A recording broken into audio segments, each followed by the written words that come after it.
Hello home science learners. तो एक बार फिर से आपका स्वागत है होम साइंस विद चार्ली में। आप सभी लोगों को गुड इवनिंग, सभी को शुभ संध्या, सभी को नमस्ते। तो बताइए कैसा है हालचाल आप लोगों का। आई होप बिल्कुल बढ़िया होगा। तो आज हम लोग करने जा रहे हैं वही अभी हमने कल जो किया था आपका यूपीटीजीटी का पेपर, जो आपका 2019 यानी कि 2019 में हुआ था। उसका कल हम लोगों ने 65 क्वेश्चन किए थे। बाकी जो बचे हैं उनको हम लोग आज डिस्कस करेंगे। तो चलिए, ये पार्ट 1 हो चुका है। अगर आपने नहीं देखा है तो आप देख सकते हैं जाके।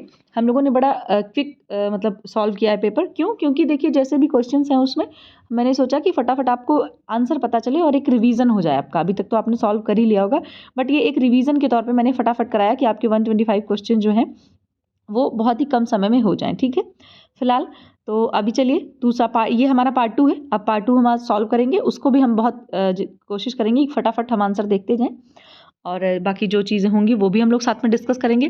तो चलिए बिना किसी देर किए हुए फटाक से स्टार्ट करते हैं।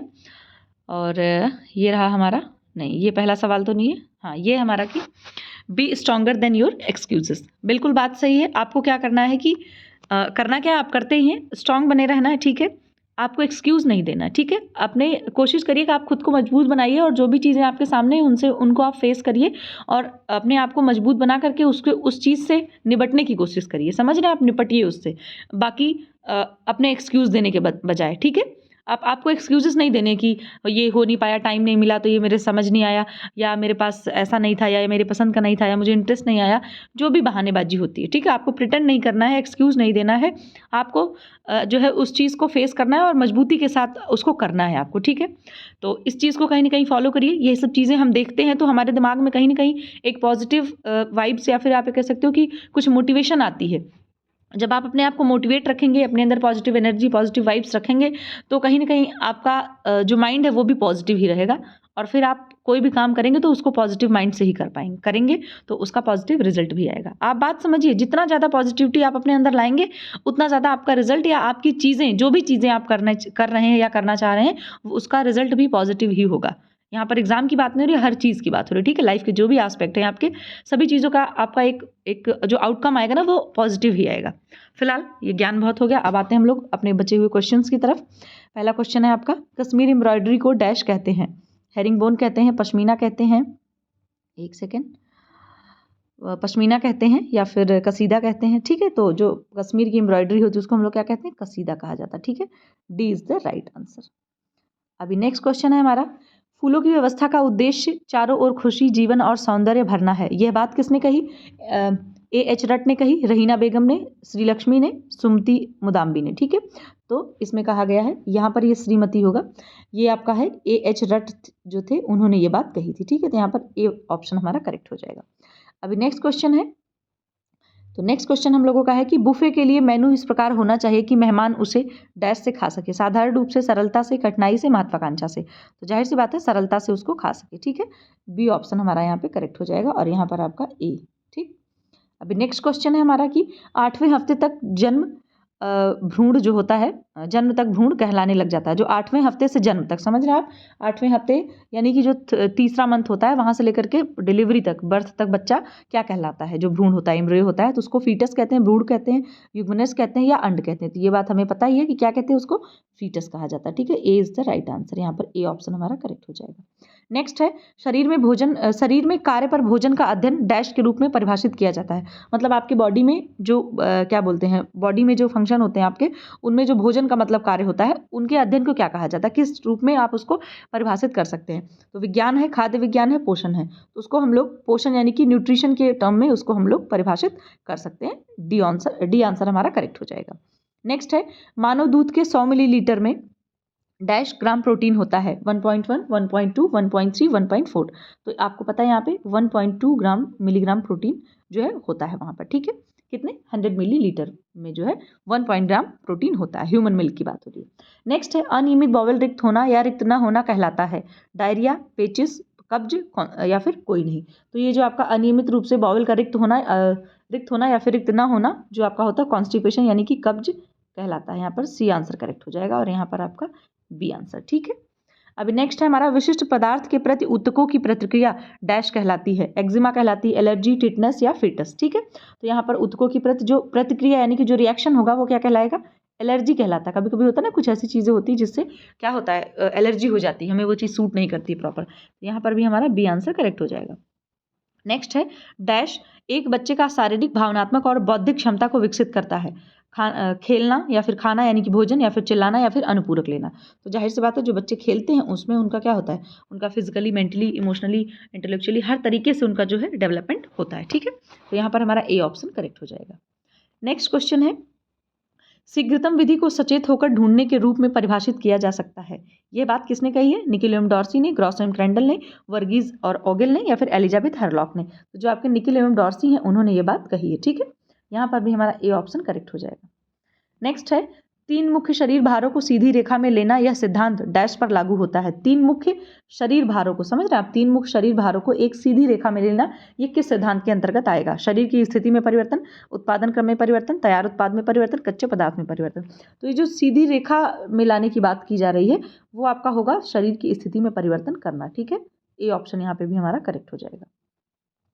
नेक्स्ट है माली की सेवा मजदूरी है, जबकि बैंक मैनेजर की सेवा क्या है? पुरस्कार है, ऋण है, वेतन है, बोनस है। तो यहाँ पर जाहिर सी बात है, जब जो माली होता है वो जो है काम करता है तो उसको क्या दिया जाता है? उसको मजदूरी दी जाती है। और जो बैंक मैनेजर, उनको जो है क्या बोलते हैं, मंथ के एंड में क्या मिलता है? सैलरी मिलती है, उनको वेतन मिलता है। तो सी इज द राइट आंसर। अभी नेक्स्ट है महत्वपूर्ण आवश्यकताओं को डैश योजना के नज़रअंदाज किया जा सकता है। तो यहाँ पर जो आंसर होगा कि जो महत्वपूर्ण आवश्यकताओं को आप कौन सी योजना के नज़रअंदाज किया जा सकता है? तो मानसिक, लिखित, अर्धलिखित, या फिर कोई नहीं। तो इसमें जो आपका आंसर हो जाएगा वो होगा मानसिक। ठीक है, कि मानसिक रूप से अगर आप अपनी आवश्यकताओं को थोड़ा सा देख रहे हैं कि मानसिक रूप से आप मन ही मन आप सोचे जा रहे हैं, तो उसको हम लोग थोड़ा सा नज़रअंदाज कर सकते हैं। आप समझ रहे हैं, जो हमारी मानसिक आवश्यकताएं, अगर उनको मानसिक रूप से अगर आप सोच रहे हैं तो। फिर नेक्स्ट है डैश के अनुसार मनुष्य का आवास बाह्य तत्वों से सुरक्षा से बहुत अधिक बहुत कुछ होता है। तो ये बात किसने कही है? कि मतलब ये एक डेफिनेशन है। तो ग्रॉस एंड क्रेंडल ने, बेयर ने, अगन टेसिक ने, या नीरू गर्ग ने। तो यहाँ पर क्या होगा? B is the right answer, यानी कि जो बेयर है उनके द्वारा ये करेक्ट हो जाएगा, मतलब उनके द्वारा कही गई डेफिनेशन है। नेक्स्ट है डैश बल्ब टेबल लैंप में प्रयुक्त होते हैं। ताप दीप्ति, या प्रतिदीप्ति, या ट्यूब, या फिर मेज। ठीक है, तो ये ऑप्शन करेक्ट हो जाएगा। जो आपके ताप दीप्ति होते हैं वो बल्ब टेबल लैंप पे प्रयुक्त किए जाते हैं। नेक्स्ट है डैश रंग का नाम दर्शाता है। तो प्रकाश है, वर्ण है, वर्ण यानी कि ह्यू, या फिर आपका मान है यानी कि वैल्यू, गहराई यानी कि क्रोमा आप कह सकते हो। तो यहाँ पर इसको जो इस तरीके से लिखते हैं ह्यू। ठीक है, तो ये रंग का नाम जो होता है वो कौन दर्शाता है? आपका ह्यू ही दर्शाता है। बी आंसर करेक्ट हो जाएगा। ठीक है, फिर हमारा नेक्स्ट क्वेश्चन है कि एक बालक की शिक्षा डैश निर्णयों का उदाहरण है।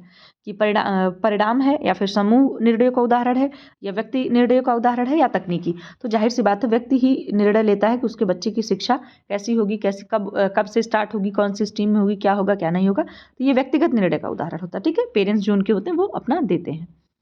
फिर है कि निर्णय लेने में 3 चरण द्वारा दिए गए हैं, मतलब कि जो डिसीजन मेकिंग है उसमें 3 स्टेप्स किसने दिए हैं? ओगेल ने, जॉन डीवी ने, स्वामीनाथन ने, श्रीलक्ष्मी ने। तो जाहिर सी बात है, यहाँ पर ये बी ऑप्शन करेक्ट होगा। जो जॉन डीवी हैं उन्होंने जो है 3 स्टेप्स दिए हैं निर्णय लेने के। फिर हमारा नेक्स्ट क्वेश्चन है एक संसाधन है जो हम सब साझा करते हैं, हालांकि यह भी है जिसके प्रति हम सामान्यतः लापरवाह रहते हैं।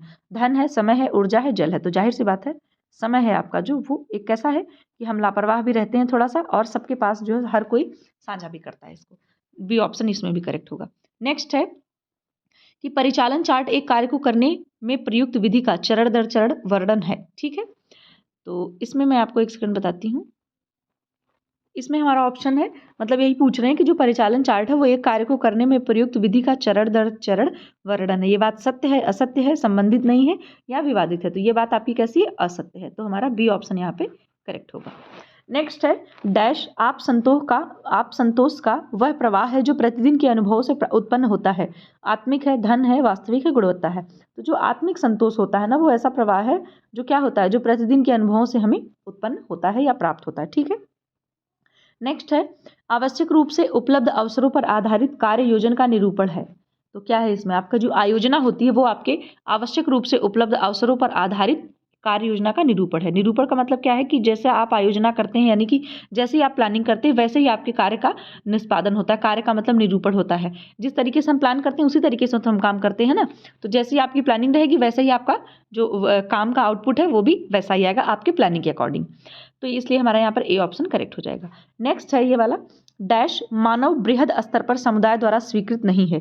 परंपरागत, ए और डी दोनों, या फिर ना तो ए ना तो डी, या फिर डी आपका परिवर्तनशील। तो जो परिवर्तनशील यानी यहाँ पर एक कह सकते हो आपकी ऐसी चीज़ें होती हैं जो बदलाव लाती हैं, आप तरीके से जो मतलब इसका अगर देखा जाए तो चेंजेस है ना, जो सोसाइटी में या फिर जो चेंजेस होते हैं उन चेंजेस को क्या होता है कि एक बड़े लेवल पर जो कम्युनिटी यानी कि समुदाय यानी समाज के जो लोग होते हैं वो उसको स्वीकार नहीं करते हैं। आप खुद सोचो कि जब कोई नई चीज़ मतलब कोई नई चीज़ लाई जाती है, चाहे कोई नया नियम है, चाहे कोई नई टेक्नोलॉजी है, तो उसको बहुत एक बड़े लेवल पर लोग उसको जल्दी स्वीकार नहीं करते हैं।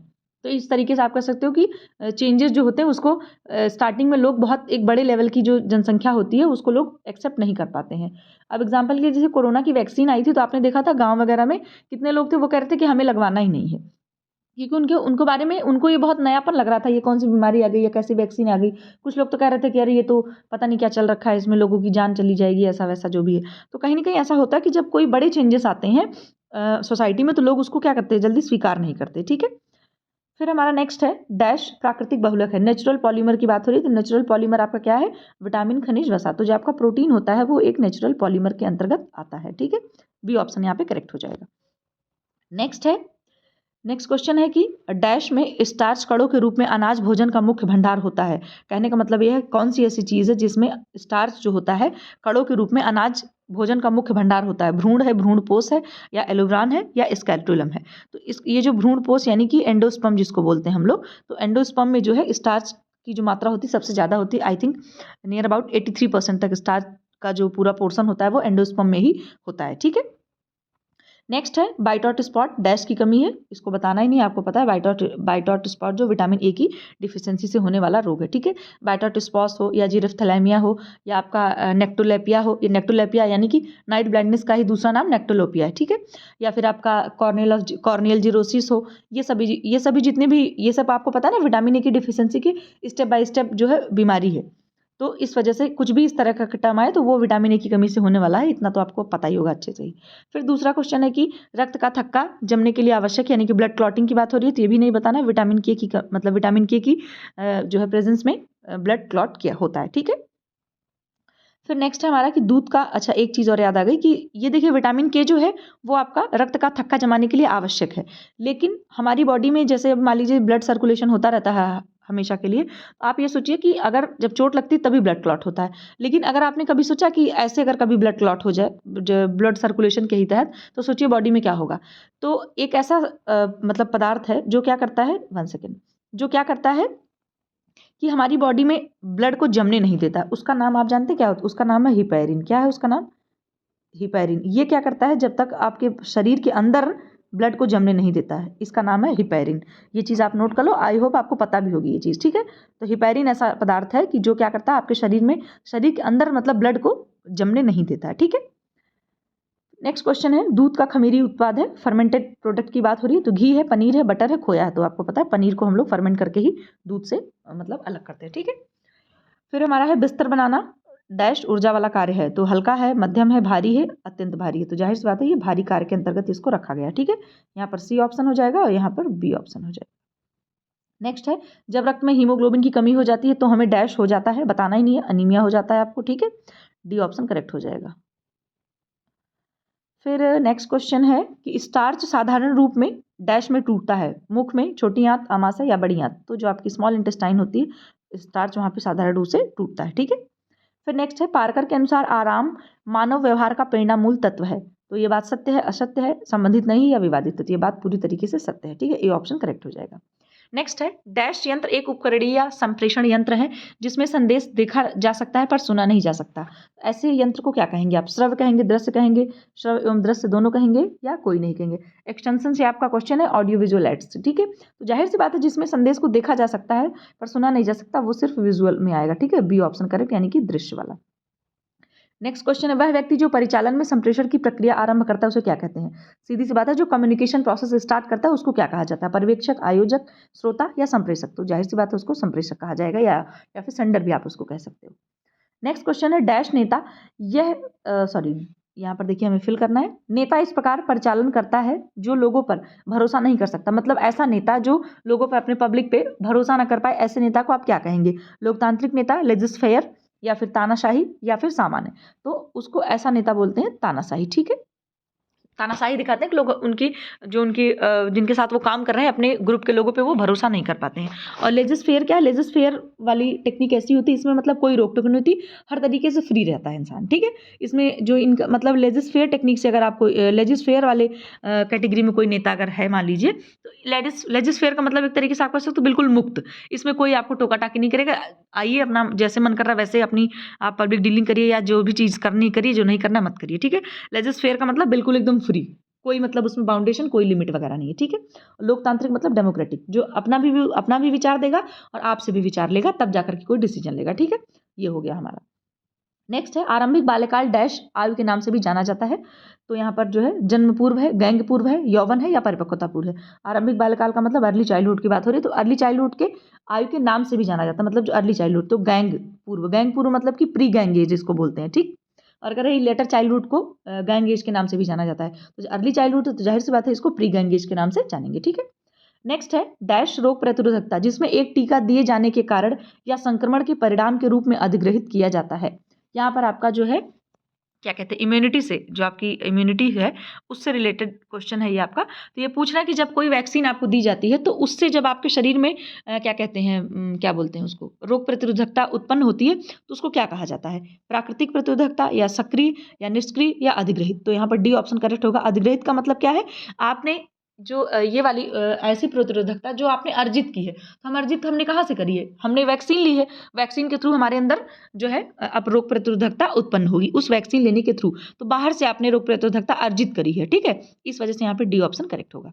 नेक्स्ट है संप्रेषण का पूर्व कथन रूप है। तो बबलाना है, हाव भाव है, भावात्मक अभिव्यक्तियां हैं या उपयुक्त सभी है। सभी चीज़ें हैं, बच्चा बोलने से पहले क्या करता है, सभी चीज़ें, बबलाना है, हाव भाव यानी जेस्चर, बबलाना यानी कि बैबलिंग आपकी, भावनात्मक अभिव्यक्तियां जो आपकी, ये सारी चीज़ें बच्चा करता है, ठीक है। अभी नेक्स्ट है राइबोफ्लोविन को कहते हैं, बताना ही नहीं है, B2 कहते हैं इसको। और राइबोफ्लोविन की कमी से ही आपको जो ग्लाइकोसाइटिस है और आपका क्या बोलते हैं चिलोसिस है, ये सभी बीमारियां होती हैं, ठीक है। नेक्स्ट है गुर्दा के सही कार्य न करने के कारण जल का अवरोधन डैश में परिणत हो जाता है। जब आपकी किडनी सही से काम नहीं करती है तो जल का अवरोधन हो जाता है एक तरीके से, तो वो क्या कहते हैं उसको पसीना, भूख, प्यास, सोथ। तो सोथ यानी इसको इंग्लिश में ओडिमा बोलेंगे। तो आपको पता है जब गुर्दा सही से काम नहीं करेगा, ब्लड अच्छे से आपका फिल्टर नहीं हो पाएगा, तो क्या होता है, क्या बोलते हैं, ब्लड फिल्टर कह रही हूँ, अगर कभी कभी होता है मतलब कि यूरिन भी पास नहीं हो पा रहा है, अगर मान लीजिए गुर्दा सही से काम नहीं कर पा रहा है तो, और ब्लड का फिल्टरिंग में भी दिक्कत आ रही है, तो वो चीज़ कहीं ना कहीं, पानी क्या होता है बॉडी का, वो जाके कहीं ना कहीं एक्यूमुलेट होने लग जाता है, स्टोर होने लग जाता है, तो वो जो है स्वेलिंग के रूप में कहीं ना कहीं दिखने लगता है, तो उसको हम लोग सोथ यानी कि ओडिमा बोलते हैं। नेक्स्ट है, अच्छा ये क्वेश्चन मुझे थोड़ा सा समझ नहीं आया, अगर आपको इसका आंसर ये बिल्कुल हिंदी में लिखा है तो ये अम्ल यहाँ पर पता नहीं किस बात के लिए लिखा है, और इसका इंग्लिश टर्म भी मेरे पास नहीं था, तो इस वजह से मैं इसको नहीं करा रही हूँ, ठीक है। ये वाला देखिए, जो गुर्दा है, गुर्दा एक स्रावित करती है जिसे रीनल एंथ्रोपोइटिक कारक कहते हैं, ठीक है। तो इसको जो है REF कहते हैं, जो आपका रीनल एरिथ्रोपोइटिक फैक्टर है, ठीक है, REF, या एक सेकेंड क्या कहते हैं, REF, ठीक है, रीनल एरिथ्रोपोइटिक फैक्टर। तो ये जो रीनल आपका रीनल एरिथ्रोपोइटिक फैक्टर है, ये क्या स्रावित करता है, किडनी जो आपकी होती है वो एक एंजाइम ऐसा स्रावित करती है, जिससे क्या होता है कि जो एरिथ्रोपोइटिक वाला फैक्टर है वो मतलब, और एक तरीके से आप कह सकते हो कि एक्सेलरेट कर देता है इसको, जो आपका एक एरिथ्रोपोइटिन हार्मोन निकलता है किडनी से आपके, उस चीज़ को ये एंजाइम जो होती है वो एरिथ्रोपोइटिन हार्मोन के निकलने की गति क्या और ज़्यादा एक्सेलरेट कर देती है, एक तरीके से स्टिमुलेट कर देती है, ठीक है। और ये एक एंजाइम है, ठीक है, एंजाइम है एक ऐसा, ये आपका जो REF फैक्टर है, ये फैक्टर ही ऐसा एक एंजाइम स्रावित करता है कि जो है मतलब क्या बोलते हैं, जिसको आप लोग ये रीनल एरिथ्रोपोइटिक कहते हैं कारक, ठीक है। तो एक एंजाइम जो है सिक्रीट होता है आपके गुर्दे से, ठीक है, और जो एरिथ्रोपोइटिन हार्मोन है वो भी आपके गुर्दे से ही निकलता है, ये भी ध्यान रखना है आपको। इसके बाद हमारा नेक्स्ट क्वेश्चन है, साल्मोनेला भोजन विषाक्तता एक जीवाणुविक भोजन विषाक्तता है। ये बात कैसी है, बिल्कुल पूरी तरीके से सत्य है, ये ऑप्शन करेक्ट हो जाएगा, ठीक है। भोजन विषाक्तता इसी से होती है। फिर नेक्स्ट क्वेश्चन है टाइप 2 यानी कि प्रकार 2 डायबिटीज मेलाइटस कहलाती है। तो जो इंसुलिन आधारित डायबिटीज मेलाइटस, गैर इंसुलिन आधारित डायबिटीज मेलाइटस, तो इसको जो है क्या कहते हैं हम लोग, गैर इंसुलिन आधारित डायबिटीज मेलाइटस, ठीक है, ये हो गया हमारा। फिर हमारा नेक्स्ट क्वेश्चन है प्रसव के बाद की अवधि और दुग्धपान है, क्या कहते हैं उसको, प्रीपार्टम, पोस्टपार्टम, प्रसव या परिपक्वता। तो जाहिर सी बात है पोस्टपार्टम स्टेज कहा जाता है उसको, प्रसव के बाद की अवधि, आफ्टर डिलीवरी। ठीक है। नेक्स्ट है विस्तारण शिक्षा में प्रतिभागिता डैश है जबकि विद्यालय उपस्थिति डैश है। तो विस्तारण यानी कि एक्सटेंशन एजुकेशन में अगर आप पार्टिसिपेट करना चाहते हैं वो ऐच्छिक मानी जाएगी, आपका मन हो तो करिए, नहीं तो ना करिए। लेकिन विद्यालय में जो आपको प्रेजेंट होना है, स्कूल जाना, वो आपके लिए क्या है, कंपलसरी है, आवश्यक है वो आपके लिए। ठीक है, तो यहाँ पर बी ऑप्शन करेक्ट हो जाएगा। नेक्स्ट है आयोजनाबद्ध भागीदारी के कारण अभिवृत्तियां के परिवर्तन के लिए उदाहरण है। क्या है उदाहरण? साझेदारी व निर्णय निर्माण, आयु में परिवर्तन, लंबी बीमारी, प्राधिकार की स्थिति।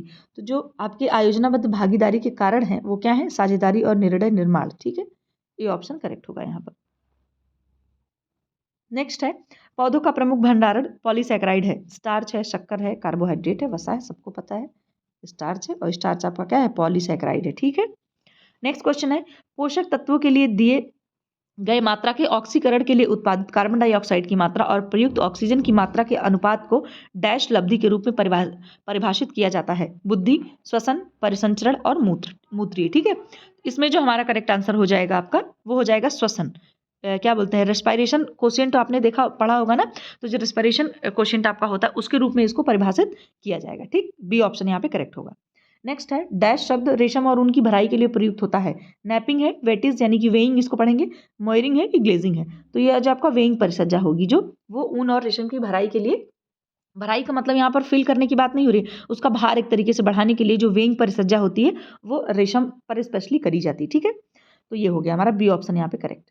नेक्स्ट है फ्लैक्स के पौधे के लिए डैश प्राप्त करने की रिपलिंग की जाती है, मतलब फ्लैक्स का जो पौधा होता है तो उसमें मतलब क्या करने के लिए रिपलिंग की परिसज्जा, मतलब रिपलिंग प्रोसेस किया जाता है। तो बीज है, तना है, पौधा है, लिनन है, तो जाहिर सी बात है फ्लैक्स जो होता है, फ्लैक्स के पौधे से ही लिनन प्राप्त किया जाता है, तो डी ऑप्शन यहाँ पे करेक्ट हो जाएगा। नेक्स्ट है डैश उष्मा का कुचालक है, सूत, लिनन, रेशम, रेयॉन, सबको पता है रेशम, बी ऑप्शन करेक्ट। नेक्स्ट है पटोला साड़ियाँ डैश द्वारा उत्पादित की जाती हैं, पैठनी, टाई डाइंग या हेमरस या ब्लॉक डाइंग, तो सबको पता है बी, जो पटोला की साड़ियाँ होती है वो टाई एंड डाई के उससे करी जाती हैं। ठीक है, तो नेक्स्ट क्वेश्चन है हमारा कि प्रेम और स्नेह आवश्यकता डैश आवश्यकता है, जैविक है, अहंगमानी है, मनोसामाजिक है या आपकी संवेदी है। तो प्रेम और स्नेह आप समझ रहे हैं, लव एंड केयर की बात हो रही है, तो लव एंड केयर हमने कौन सी स्टेज में पढ़ा था, ट्रस्ट वर्सेज मिसट्रस्ट, और जो ट्रस्ट वर्सेज मिसट्रस्ट वाला ये सब टर्म्स है वो आपकी कौन सी थ्योरी के हैं, साइको सोशल यानी कि मनोसामाजिक थ्योरी के। ठीक है, तो देखिए कितना मतलब घुमा के क्वेश्चन पूछा गया है, इसलिए अगर आप कॉन्सेप्ट क्लियर रहेगा तो आप तुरंत क्वेश्चन उठा लेंगे। ठीक है, ये हो गया हमारा सी ऑप्शन करेक्ट। नेक्स्ट है भोजन संक्रमण, भोजन में उपस्थित रोगजनक जीवाणुओं रोगाणुओं को खा लेना है। तो ये बात क्या है, मतलब भोजन का जो संक्रमण है वो कैसे भोजन में होगा, भोजन में जो उपस्थित रोगजनक जीवाणु है, रोगाणु, अगर उनको आप खा लेते हैं तो यही तो भोजन संक्रमण है।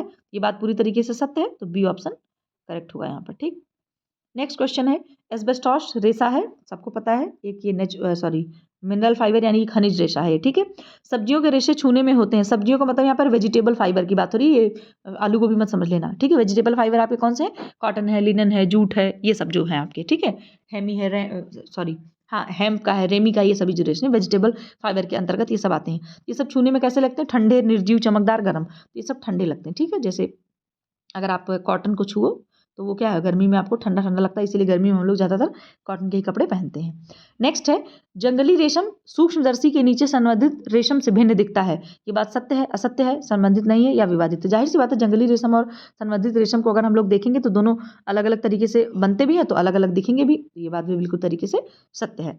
नेक्स्ट क्वेश्चन है, अच्छा ये वाला क्वेश्चन दोबारा से हो गया है ना, ये रिपीट हो गया, इसको नहीं, इसको कट करो, यहाँ पर सिर्फ ये सत्य है और इसको हम कर चुके हैं ऑलरेडी, यहाँ पर भी ये बात सत्य है बिल्कुल। ठीक, बी ऑप्शन करेक्ट होगा। चलिए हमारे पूरे ये क्वेश्चन खत्म हुए और अब हम लोग दूसरा को देखते हैं। मैं देखती हूँ कि अभी जो जीआईसी का पेपर हुआ था, जीआईसी मतलब जो जो पेपर हुआ था जीआईसी का, तो उसका हम लोग मैं दिखाऊंगी आपको पेपर, और उसको हम लोग थोड़ा सॉल्व करेंगे क्योंकि उसमें बहुत अच्छे अच्छे क्वेश्चन हैं।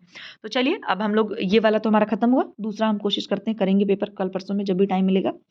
तो चलिए आप लोगों ने बताना क्वेश्चन कैसा है, और आई होप आपको सब समझ ही आया होगा। बहुत लंबा टाइम नहीं लिया है मैंने, अभी देखिए ज़्यादा समय हुआ नहीं, 24 मिनट में देखिए हमारा हो चुका है। तो चलो आप लोग देखना, फिर से बताना कैसा लगा, और आएंगे दूसरा वीडियो हम लोग लेके, या फिर अगर आप लोगों को बताना न्यूट्रिशन की कोई क्लास अगर आपको करनी होगी तो वो बताना, उसमें हम लोग काफ़ी चीज़ें हैं वो हम लोग देख लेंगे, वो कर लेंगे। बाकी आप लोग चलो पढ़ो, फिर मिलेंगे, और चलिए ध्यान रखिए, good night, take care, bye bye.